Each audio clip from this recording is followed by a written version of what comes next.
Puluhan kamar hunian warga binaan Lembaga Pemasyarakatan atau Lapas Kelas 2B Singaraja digeledah Minggu malam 9 Maret 2025.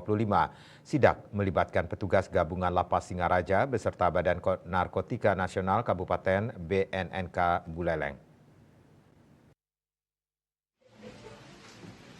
Kepala Lapas Singaraja I Gusti Lanang ACP menyebut razia dilakukan untuk memastikan tidak ada peredaran handphone, narkoba maupun barang terlarang lainnya di lapas. Hal ini terkait pencegahan pemberantasan penyalahgunaan dan peredaran klub narkoba P4GN.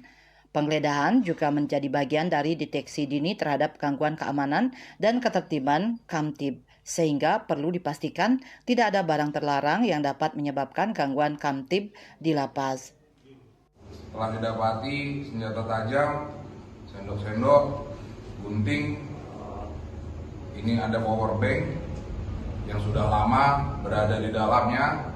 Terus dari hasil sampel 5 orang kita ambil yang dicurigai, namun hasil dari tes urin yang kami lakukan mendapatkan hasil yang negatif.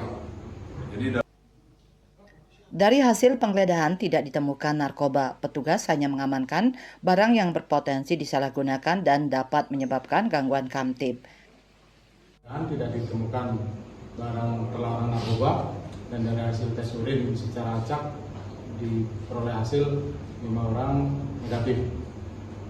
Mudah-mudahan kegiatan ini bisa bermanfaat ke depannya dan sinergitas kita terus terjalin.